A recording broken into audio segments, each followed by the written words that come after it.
Bienvenidos a un nuevo encuentro de introducción a la fluidodinámica de procesos, dedicado a aspectos de la mecánica de fluidos para ingenieros químicos, para profundizar en los aspectos claves del comportamiento de los fluidos en equipos de proceso. Mi nombre es José Ángel Sorrentino, soy el editor de este contenido y los acompañaré en este recorrido.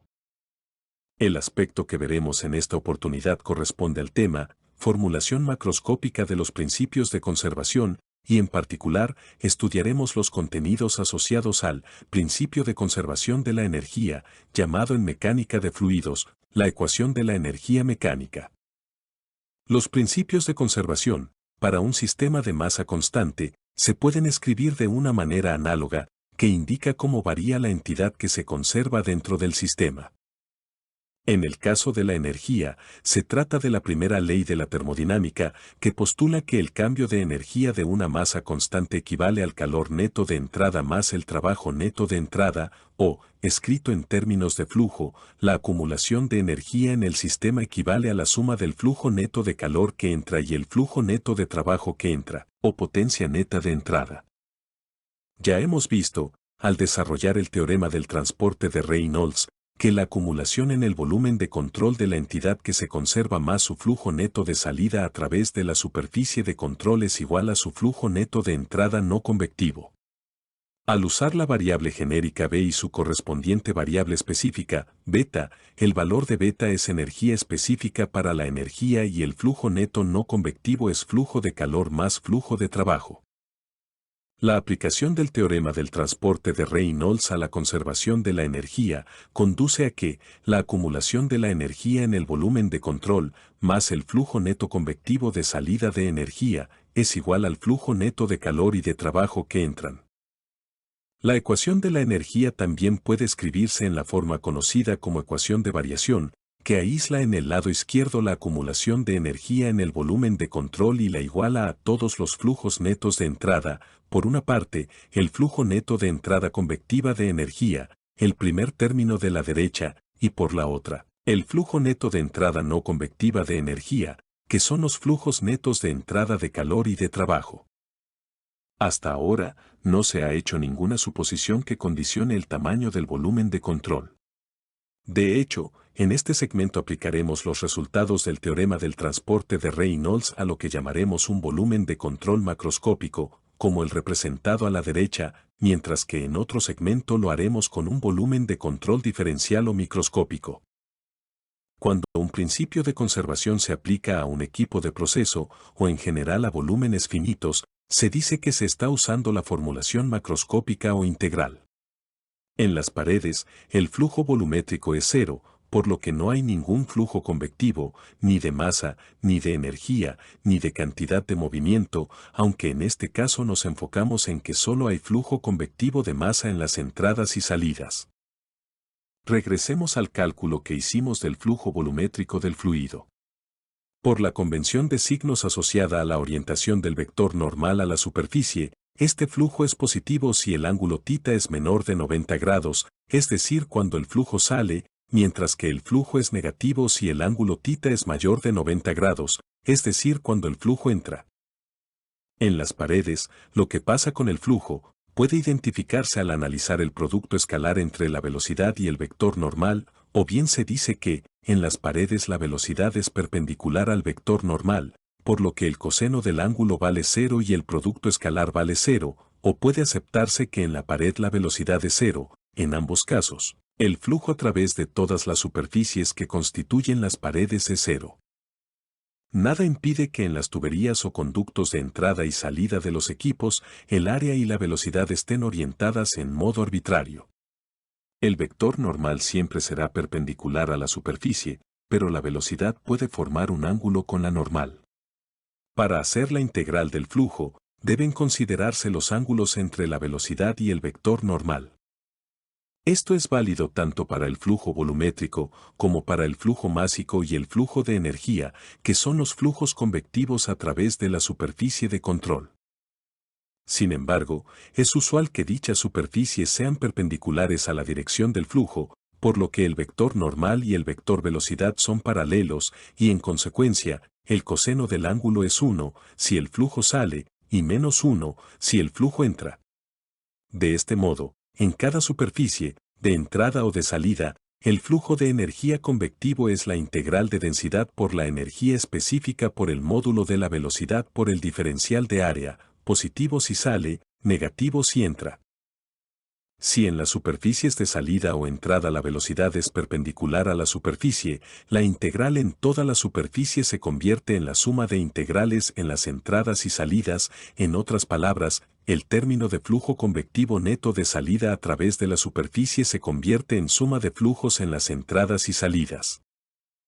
En cada superficie de entrada o salida, las propiedades, así como la temperatura y la presión, son constantes, aunque no lo sean en todo el volumen de control, por lo que la densidad sale de la integral. ¿Y qué es esa energía específica? Excelente observación, porque en este momento, para continuar, es indispensable desagregar la energía específica en sus varias contribuciones que ustedes conocen de su curso de termodinámica. Ahora, donde estaba la energía específica, podemos incorporar los tres componentes de la misma, y al hacerlo entenderemos por qué no sacamos la energía específica de la integral como si hicimos con la densidad. El flujo convectivo de energía a través de una superficie de entrada o de salida, porque recordemos que estamos analizando cada término de entrada o de salida que están en la suma de todas las entradas o la suma de todas las salidas, tiene tres componentes: el flujo convectivo de energía cinética, el flujo convectivo de energía potencial y el flujo convectivo de energía interna. Si vemos con detenimiento cada uno de estos componentes, podemos identificar que ni la energía potencial específica, ni la energía interna específica dependen de la velocidad y pueden salir de la integral, como ya lo hizo la densidad.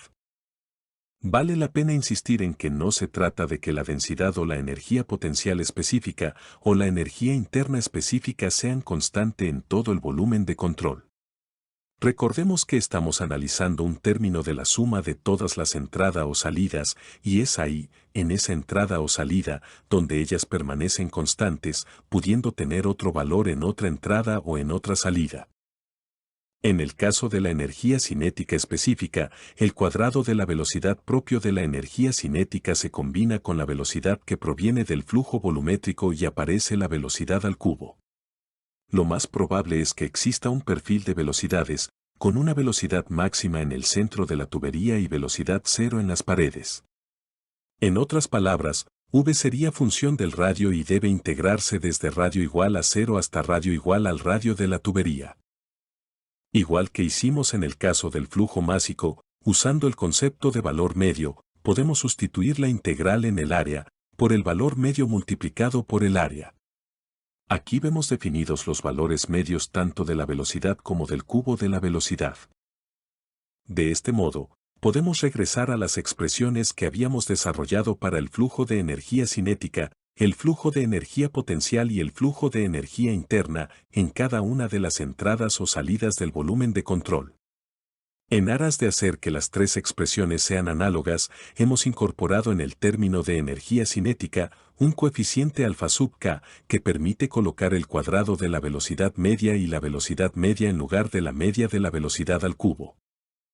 En estas expresiones es fácilmente identificable que en todas aparece el grupo ρ por B por A, que sabemos que es el flujo másico en esa entrada o salida, por lo que lo sustituimos por el símbolo del flujo másico.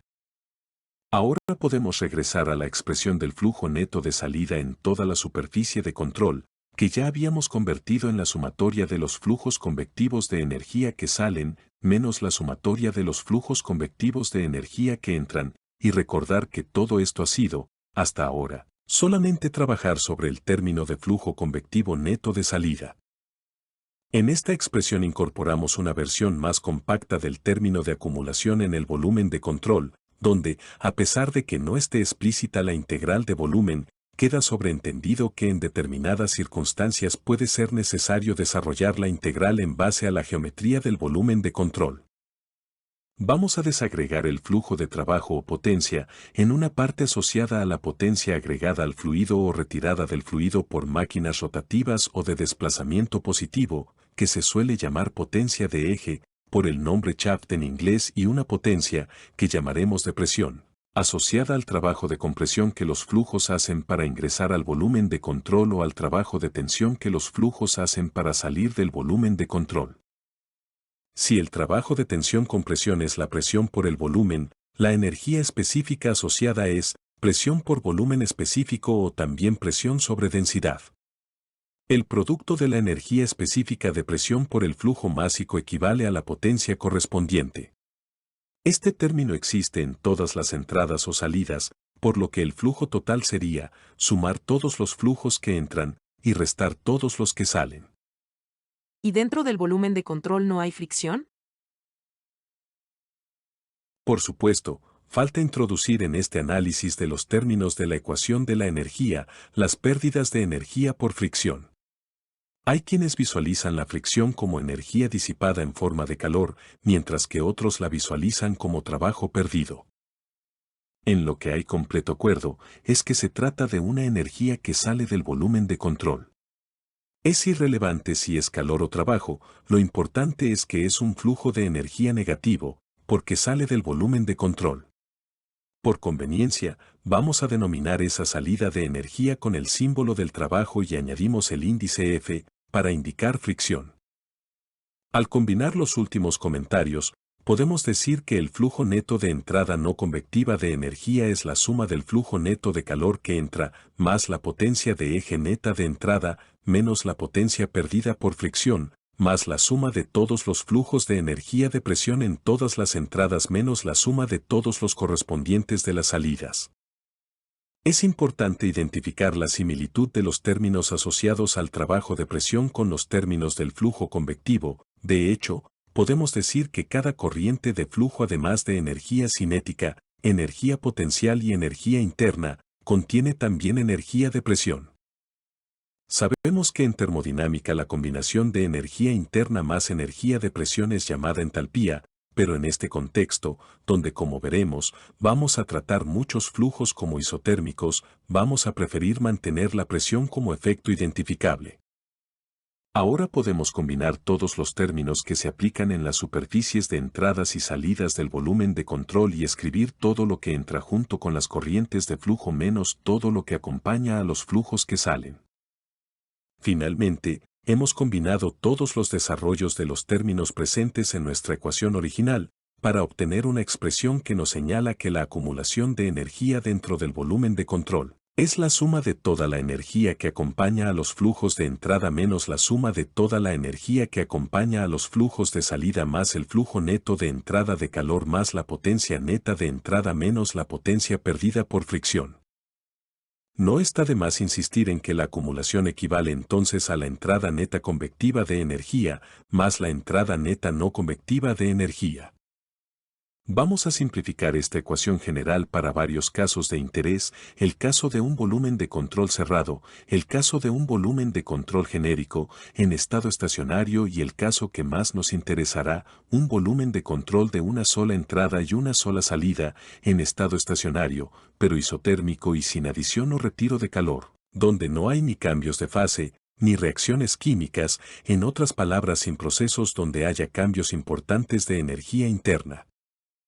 El caso más simple, el de un volumen de control cerrado, esto es, sin flujos convectivos, se reduce como es obvio a la primera ley de la termodinámica para un sistema. Otro caso general de interés es el de un volumen de control en estado estacionario, con múltiples entradas o salidas, donde ocurren cambios importantes de energía interna, sea por calentamiento, enfriamiento, cambios de fase o reacciones químicas.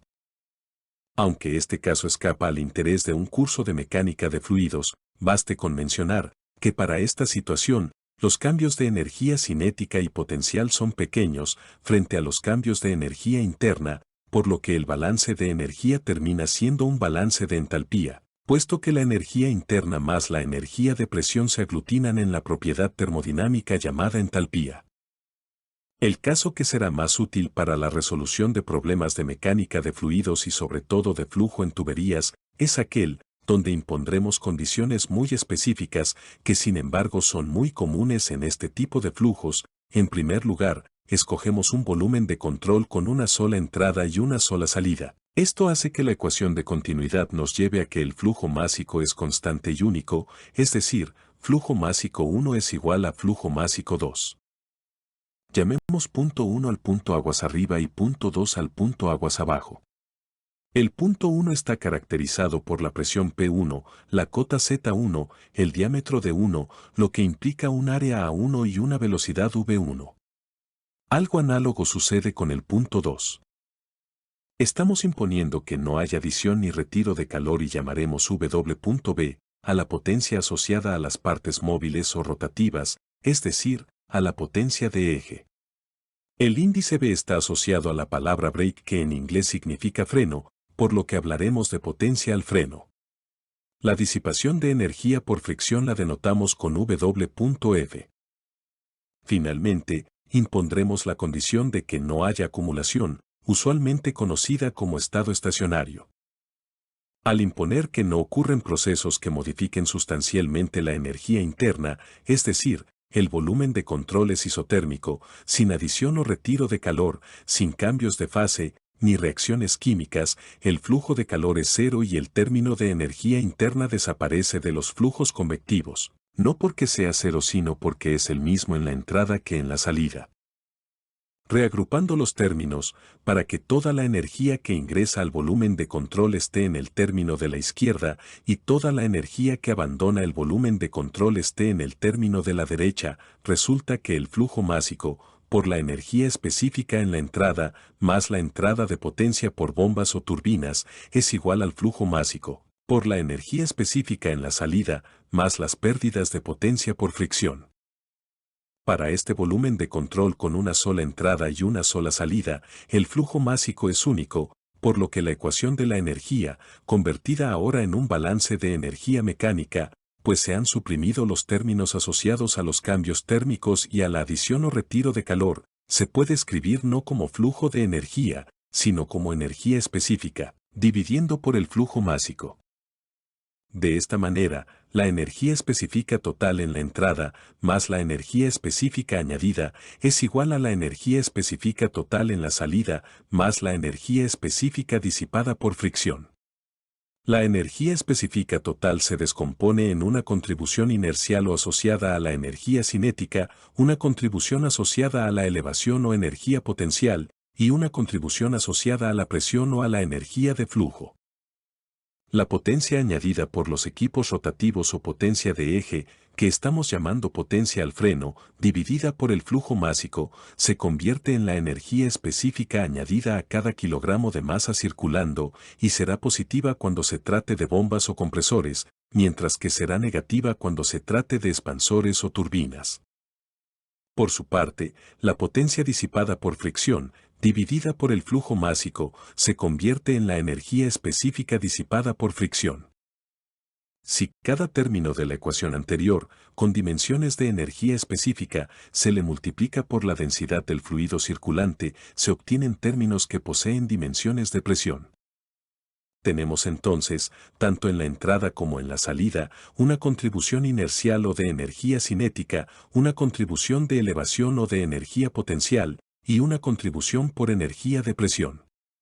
Los términos asociados a la potencia al freno y a la potencia disipada se convierten ahora en potencia por unidad de flujo volumétrico, que, por supuesto, también tiene dimensiones de presión.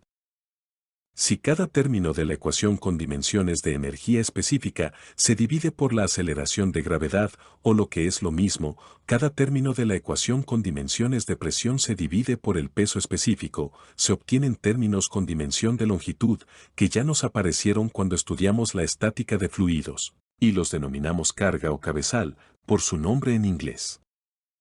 En estricta analogía con lo que analizamos en las versiones anteriores de esta ecuación de balance de energía mecánica, tanto la entrada como la salida están caracterizadas por una carga de velocidad, una carga de elevación y una carga de presión. Es fácil identificar a dos de esos términos como la carga hidrostática, que es la suma de la carga de presión y la carga de elevación.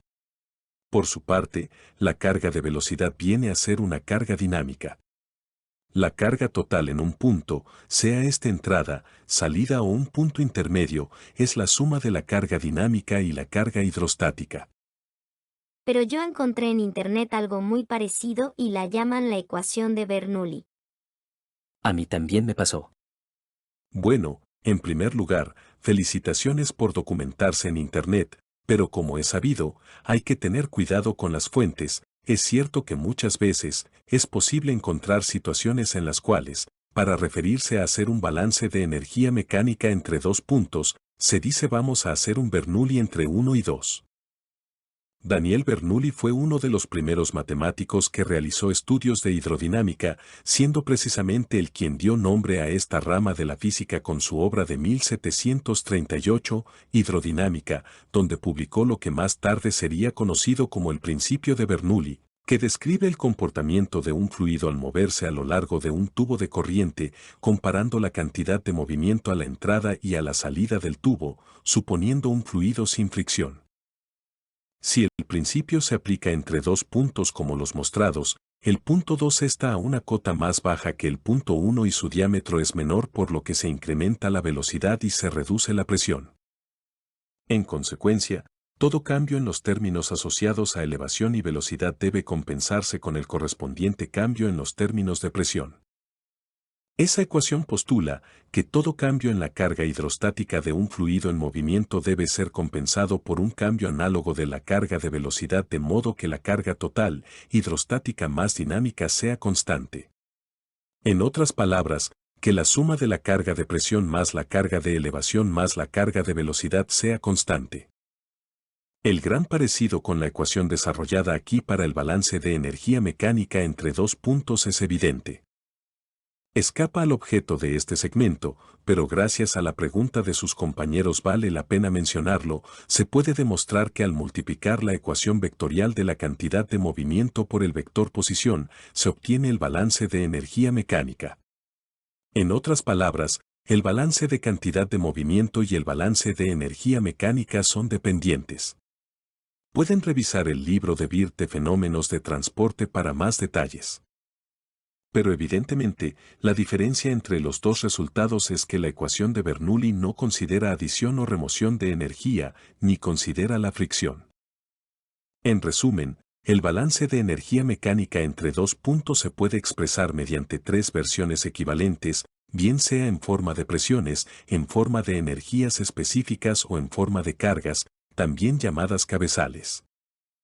La energía que entra en el punto 1, la asociada a la presión, más su componente de elevación o potencial, más su componente inercial o dinámica, más la energía añadida por bombas, compresores o turbinas debe ser igual a la energía que sale en el punto 2, la asociada a la presión, más su componente de elevación o potencial, más su componente inercial o dinámica, más la energía perdida por fricción. Muchas gracias por haberte conectado a esta herramienta de conocimiento. Esperamos coincidir pronto en otro segmento de Introducción a la Fluidodinámica de Procesos. Para cualquier consulta personalizada no dudes en contactarme por los canales disponibles. Gracias por conectarte. No olvides suscribirte al canal de YouTube. Y si te ha gustado, te agradecería que lo manifestaras indicando que te gusta. Espero que pronto volvamos a conectarnos.